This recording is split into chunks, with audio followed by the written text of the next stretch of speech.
Hi, I'm Jen. I'm Karen. Who are you? Karen. It's Kevin. Oh, he licked me or something. Kidding. Kevin is here for another 2 weeks, right? So far, what do you think? How have you enjoyed it? Of course. Oh yeah, it's fantastic. Kevin also was here for the filming of our first instructional DVD, so we were all excited. We had did you have fun? Oh yeah. I had a lot of fun. We had a lot of fun filming. The DVD should be out. They're editing right now. It probably have a rough cut. Maybe I'll see something in September. Hopefully it'll be out for you guys, available in October. It'll be available probably through Amazon to make it easy for everybody to get a hold of. And we had to kind of do things in a short time frame because we didn't want to make it too long, right? But I wanted to really cover one of the most important questions, and that was, everyone always asks me is, where do I start? Where should I start in the tutorial, right? And so I wanted to make the first DVD a really great example of how you should learn my method step by step. So hopefully we achieved that. And it was good to have Kevin here too, because he sees it from your point of view, which is from a subscriber who is watching and following the tutorial. So I would always ask him, like, I would ask him questions. Hey, what do you think of this, Kevin? Or what do you think? And Kevin's like, why are you asking me? I said, because you're like all the subscribers. You're the kind of person who will be purchasing the DVD, so I want your feedback. So it was great to have him here, and I'm glad you're having fun. So what we worked on today was how to not get taken down by a grappler. Okay, and absolutely nothing's ever foolproof, but you have to practice. Okay. So the very first thing, you don't have to practice grappling to be able to stop someone trying to grapple you. I don't buy into that. I do grapple myself, but I do it just for my own personal benefit. But what you do have to do as a Chinese boxer and a Wing Chun fighter, you must understand the objective of a grappler, and you have to understand how he's going to try to achieve that objective. That you have to know. Okay? So that's what we're going to practice today and cover today. The first thing is, a grappler is they're really good at using the hips. Right? The first thing you have to understand is a grappler is going to try to their end objective is to take you to the ground, right? So if Kevin's over here, right, and he does what's called a scarecrow. This is like a scarecrow position, right? This is how a grappler practices taking people down.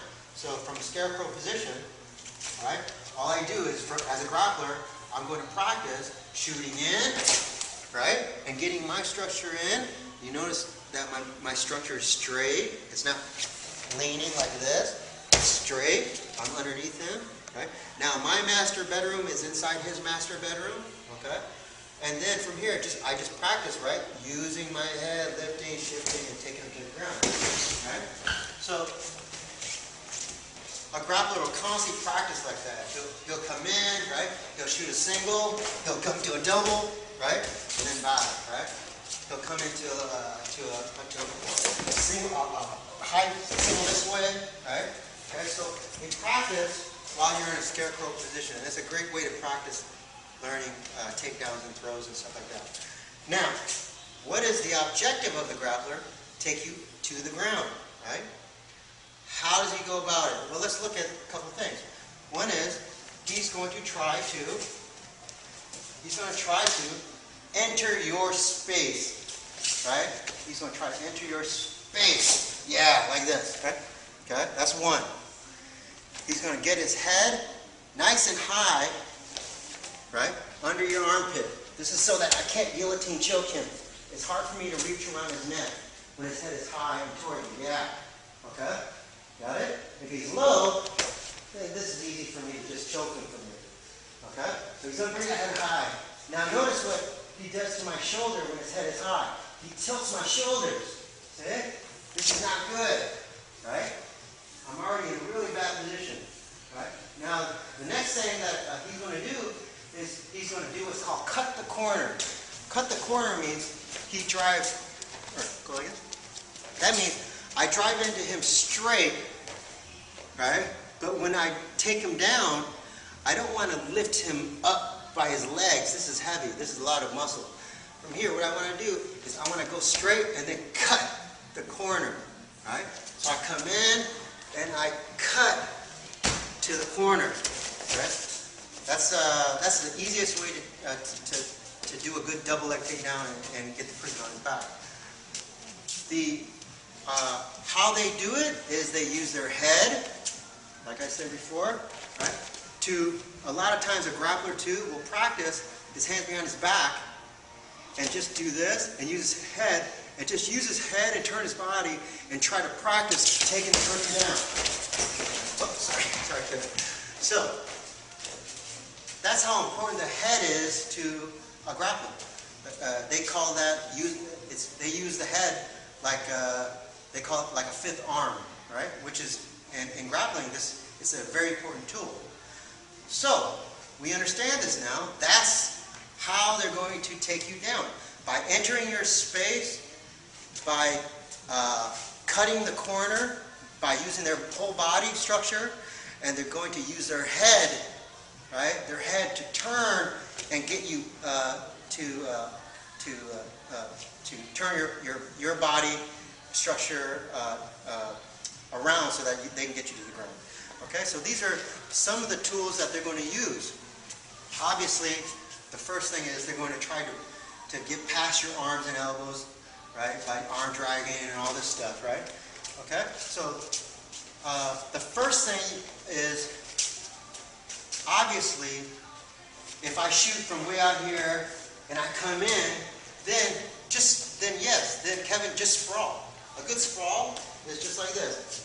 From here, I take my hip, right, and I can go straight down into the ground or cheek to one side. So when I drop, right, I drop one hip to the ground, see, and then back up, right. Or I go the other side, I come in, drop one hip to the ground, and then back up, right. You can also drop both hips to the ground, right. Okay. There's a couple ways to sprawl. You can use like a high sprawl. They kind of wave into it, right? So they go like this, right?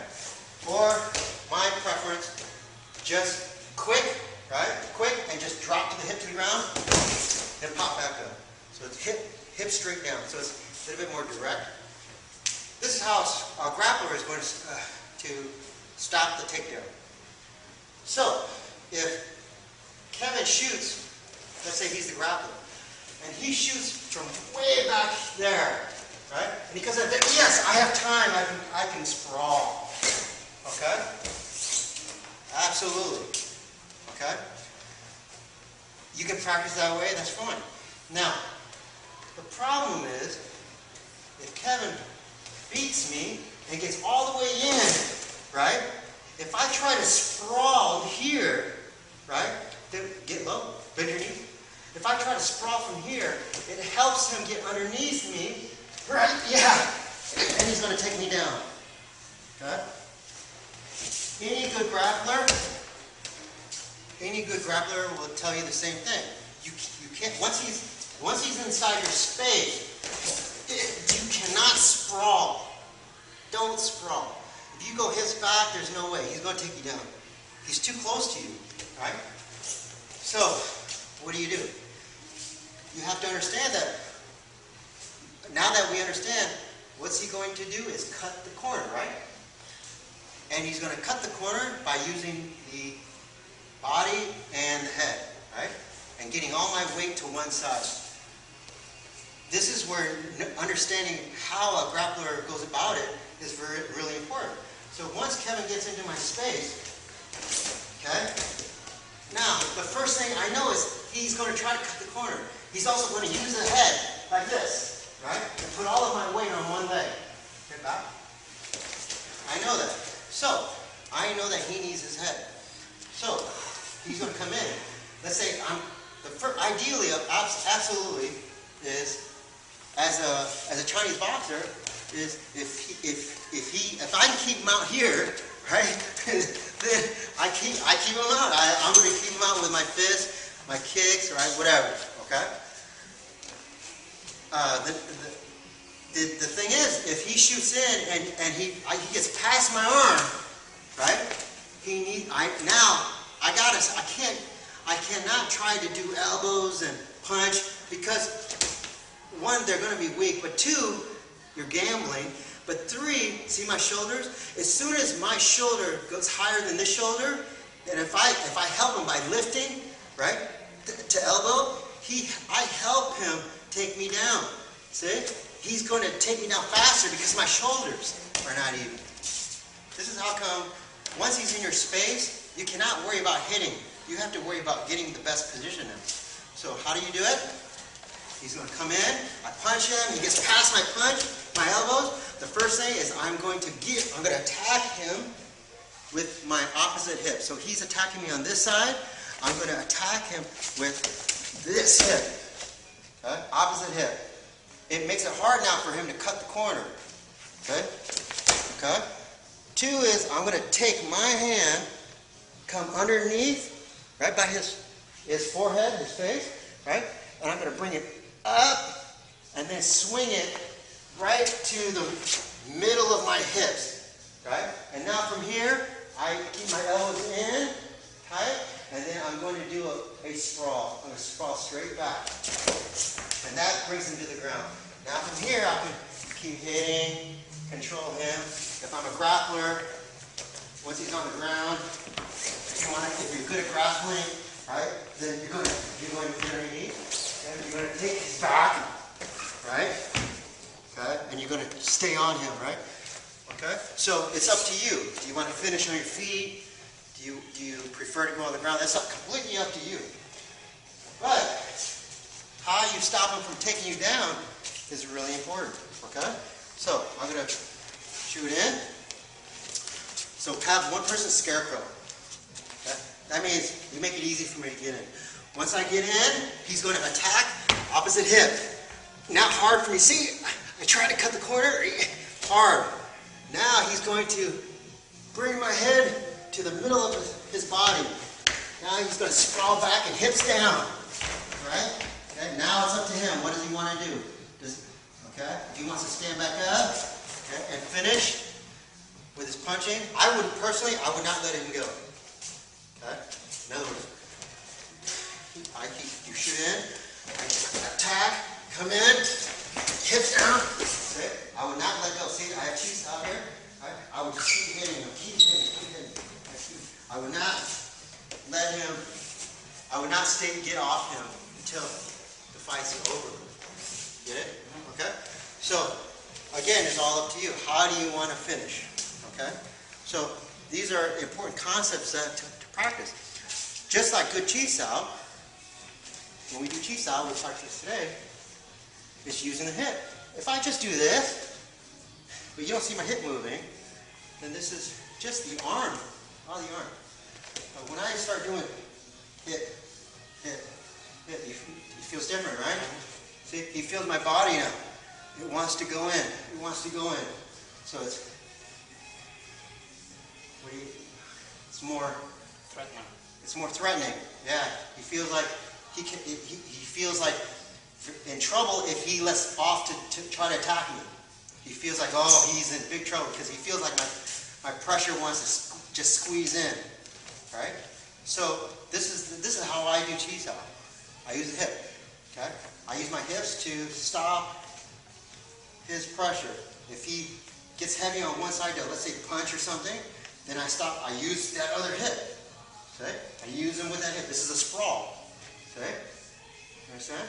Then if I want to gan, then I use my other hip. Okay, I turn with my other hip. Okay, then if I want to face, I shoot my hip. shoot my hip. You get it? So that's the way good Chi-Sao should feel, I think. It should always feel threatening without using your muscle, right? It should just be boom, boom, and then boom, right? He should feel like, he should feel like, he's always in my space, crowding me. I don't like it. That's also a good grappler, right? Okay, so when you practice, right? Practice slow, but little by little, right? Okay. The most important part is, can he stop my body pressure? First, we practice slow so that he gets the technique down. Hip, attacking with the hip, bend face, lift the face, reach the center. So I'm going to keep driving. That's it. Good. Then back up. Okay? And then little by little, what I'm going to do, I'm going to keep giving him more pressure with my hip. Okay? I'm going to come in, right? See? You did a good job. Come back. More pressure. Oh, sorry. See? I'm not going to let go of the leg. Yeah, that's it. Okay? Yeah. Okay? From here, up.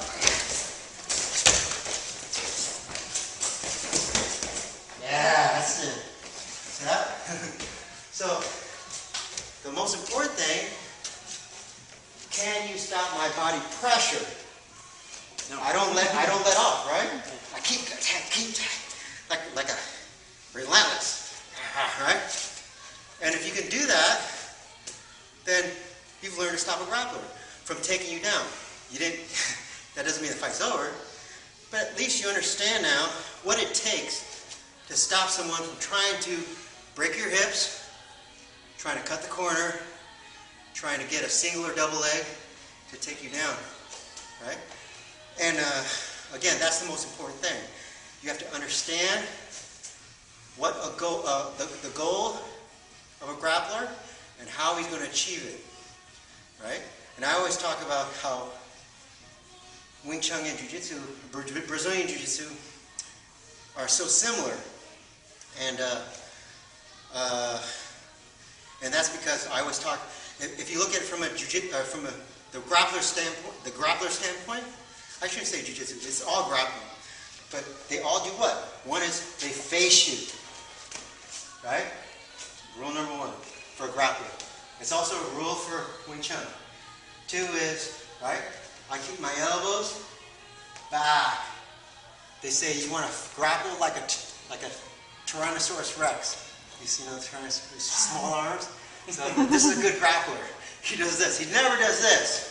This is when you're exposed and you're going to get armbar. So they fight like this. So that means for me to get in, right, I have to do what? I have to go like this, and I have to bring my whole body in so I don't break this angle. It sounds real similar, right, to Wing Chun. Two is I have to get my body structure past the front door, past the hallway, and get my body structure into his body structure, his bedroom, right? That also sounds very familiar, right? That's why I say this is, and of course, I make you fight my body structure, not my arms, right? Get it? Pretty good? Yeah. Not bad. Good job. All right, so thank you for joining us today. And like I said, I'll let you guys know about the DVD when it's available. I can't wait to see it. Once again, thank you for helping me. Right? So, thank you very much, and we'll see you guys soon. Thank you.